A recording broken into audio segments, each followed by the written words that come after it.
today's lesson or today's video is on outbreak of war in Asia Pacific. All right, so what I have with me is your graphic organizer here first.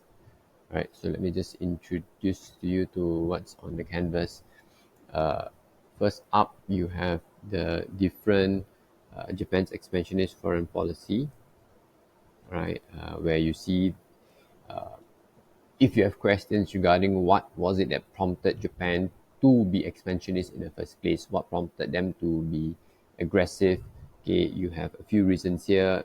The first one, rise of Japanese militarism, very much tied to the earlier chapters, trying to understand the sort of vacuum created when the civilian government wasn't up to the standard, right? Next up is Japan's the problems they face upon the Great Depression, and therefore a greater sense of needing self-sufficiency, and then their relations with the Western powers throughout 1920s and 30s. Okay, then you have the Manchurian crisis as one topic on its own, really looking at how the Manchurian crisis developed, how it impacted the public, how it was prompted because of instability in China, right? And then the subsequent conquest of Manchuria, and then finally the League of Nations response, somewhat delayed response. Okay, then the next topic in the chapter looked into Japan's aggression from 33 to 40. So what you see here would be, all right, it culminated in 1937 when Japan started the Second Sino-Japanese War, and then the subsequent impact of World War II in Europe on Asia Pacific, how it galvanized Japan's mood for war. Okay, then the last topic looks into Japan and US relations, how Japan perceived that US was embarking on an economic war, and how ultimately this prompted or this forced Japan, I think in inverted commas, into conflict with America. Okay, Japan's response, all right, as relations worsened, we saw how Japan articulated or shared their plans for Southeast Asia, right, the GEACPS, and then finally how they convinced themselves that this was the only viable option, that an attack, a surprise attack on Pearl Harbour was the only option available. All right, so that's on our canvas. Then what I would like to do is, all right, to share with you the map that we have. Not very clear, but enough to get by. So I'll make references to the map from time to time. And of course, the timeline, which will detail how things got more aggressive. I think these are things that are very important. Okay, the smaller details, of course, you would need to look at your textbook to gain an understanding, to gain a deeper understanding. Right, so we start off with Japan's expansionist foreign policy. You have three reasons here. I think I'll start following the timeline a bit, whereby Japan and Western powers, their relationship was that quite flawed, right? So what you have would be,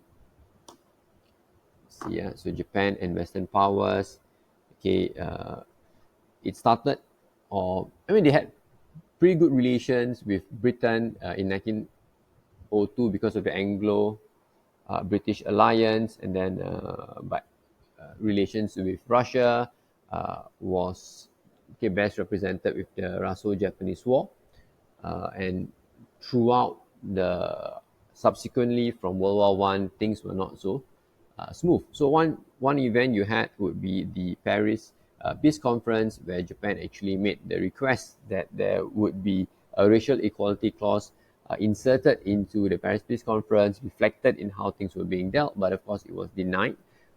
Britain, of course, had colonies all over the world, the French too, America as well, despite the fact having that term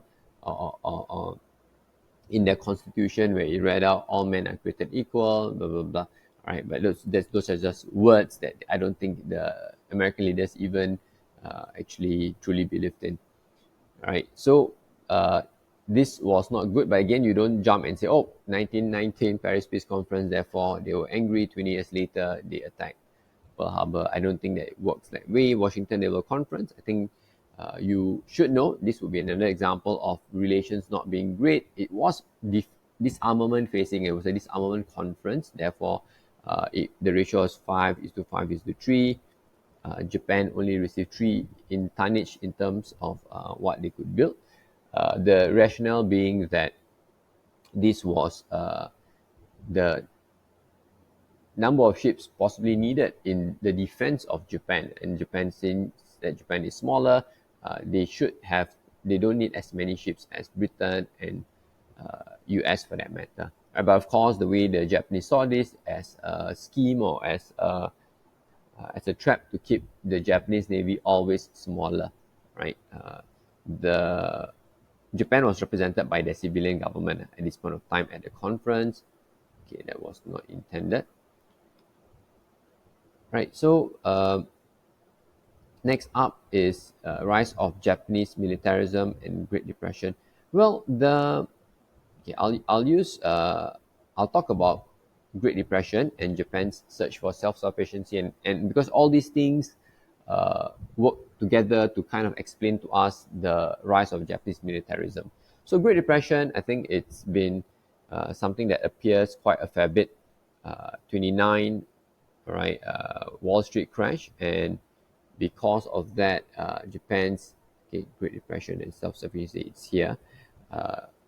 Because of that, Japan suffered from a trade deficit. All right, they basically found it hard to trade goods, their regular goods like light bulbs, rice, into America, because America responded to their own Great Depression with this thing called protectionism, right? So essentially, trying to make introducing tariffs to make Japanese goods, or all foreign goods for that matter, a lot more expensive.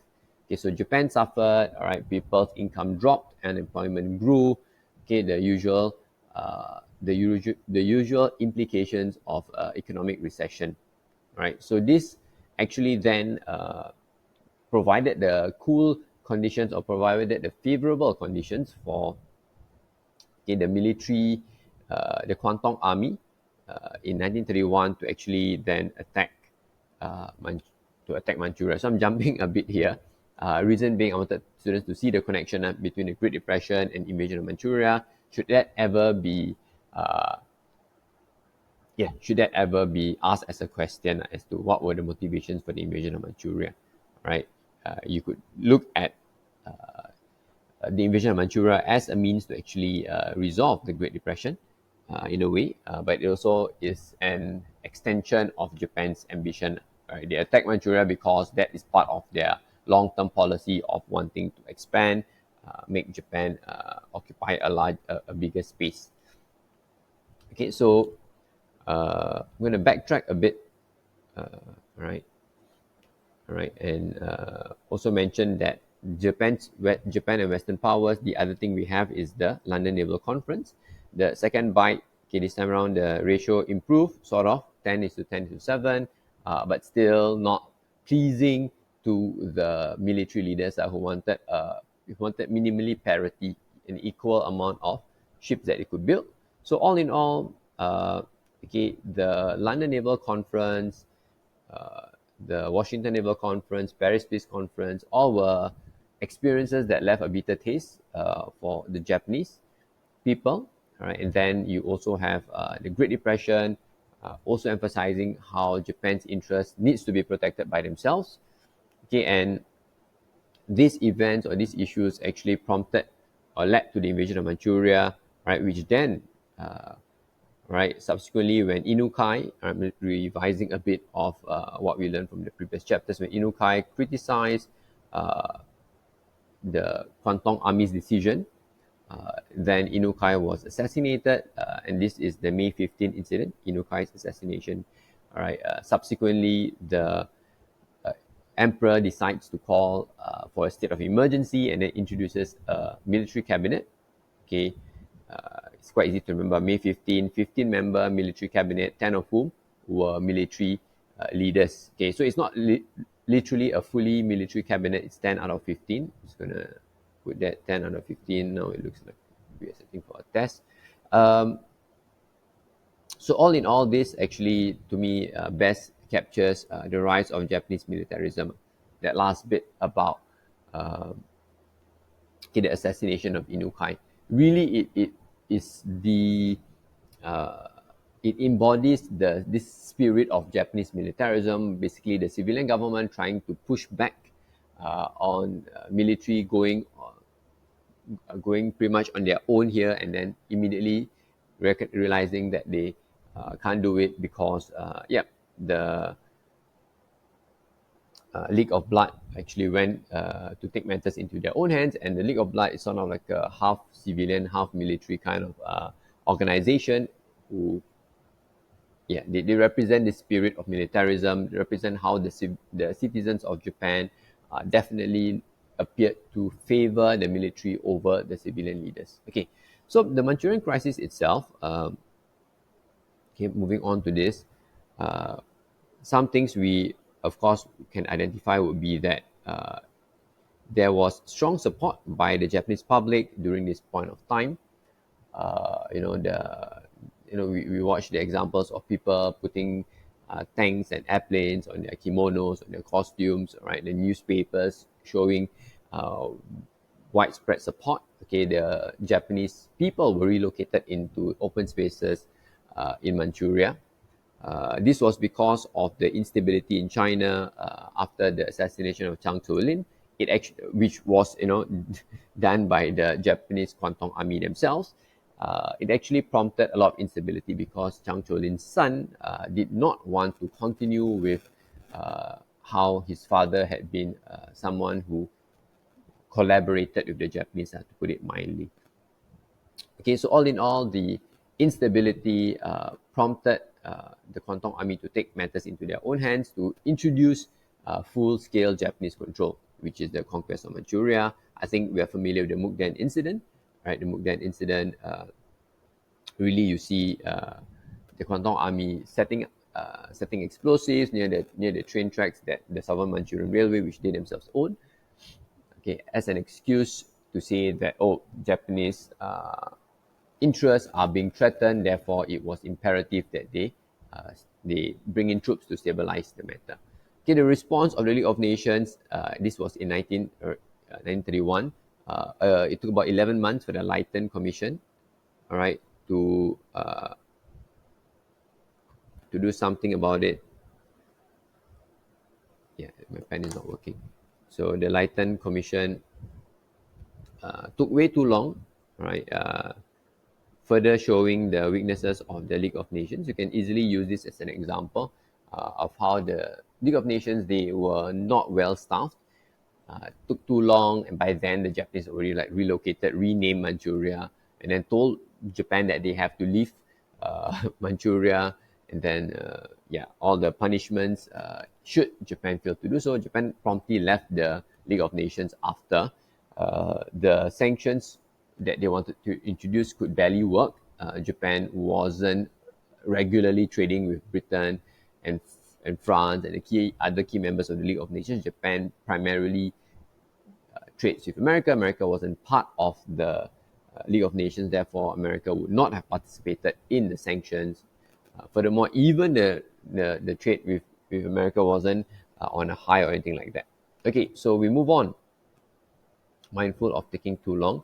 So Japan's aggression towards China in 33 to 40. So there were more skirmishes, okay, the bombing of ports in China, right? And all this culminated in 1937, right? 1937, our second Sino-Japanese War. Change the color a bit. So the second Sino-Japanese War, all right, started from the Marco Polo Bridge incident.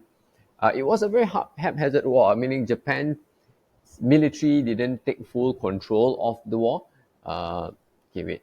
Okay, Japan didn't fully plan for the invasion of China. So they didn't have like a long-term plan. They just took a huge swing and then see what happened from there. Okay, then they reverse engineered to see what other armaments that they need to get the job done. So it wasn't a very well-planned war in that sense. Okay, but it was a manifestation or representation of this spirit of the militarism whereby they took matters into their own hands.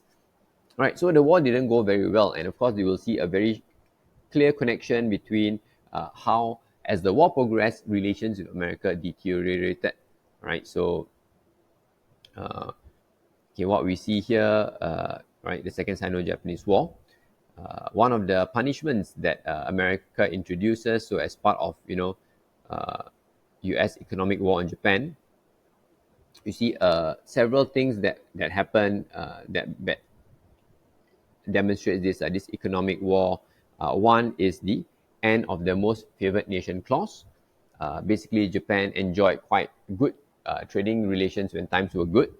All right, and this ended in 1939. Right, this comes 2 years after the Second Sino-Japanese War, and even after the rape of Nanjing, which happened later in 1937.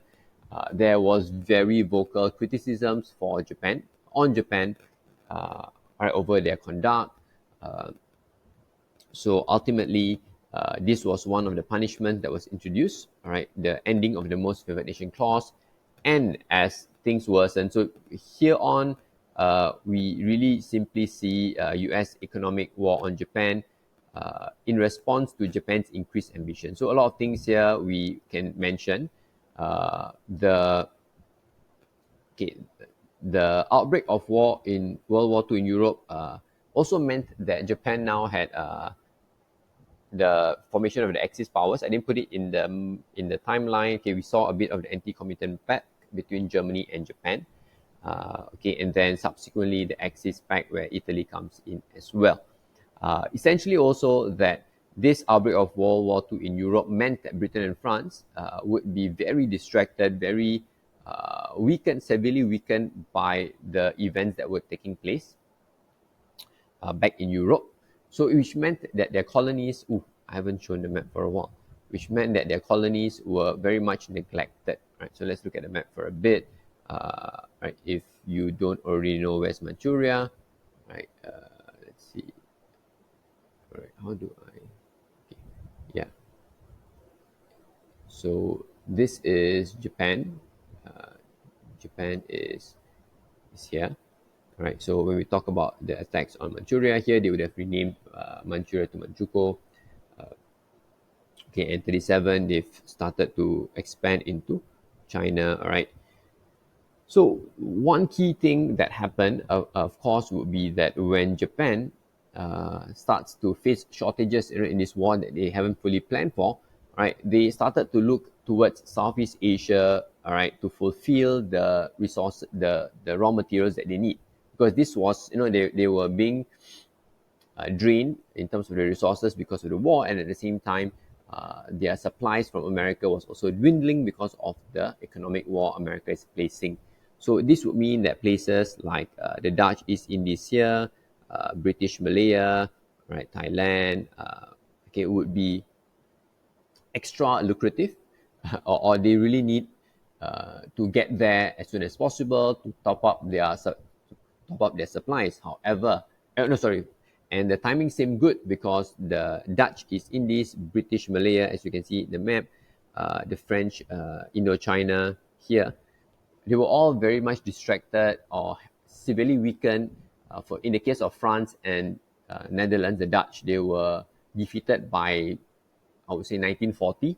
Only Britain was holding on, and I say holding on meaning they were not in a very comfortable position in Europe as well. So Japan now looked towards these areas to expand, all right, so that they can snatch the resources. However, any movement into this sphere actually would further threaten their relations with Philippines here, which is Philippines bracket USA. Philippines was an American colony. Okay, so one of the first few things that Japan actually does was actually to bring troops into French Indochina, right here. And when Japan did this, around the same time, America decides to bring in their or strengthen their defense of this part of the world by putting the Pacific Fleet in Hawaii, Pearl Harbour. So this is, this to Japan meant that America is serious about protecting, and this was not just something they insinuated or like try to get the Japanese to infer. They were quite vocal about saying, "Oh no, this is our sphere of influence, right? All this Southeast Asia, right, including Philippines, Britain, France, Indochina, all this is somehow under their influence." All right, this was a promise they had made to the British as well. So we're going to pop by. So now you have a visual of where these places are. We're going to look at the map to illustrate how things just worsen this U.S. economic war. So as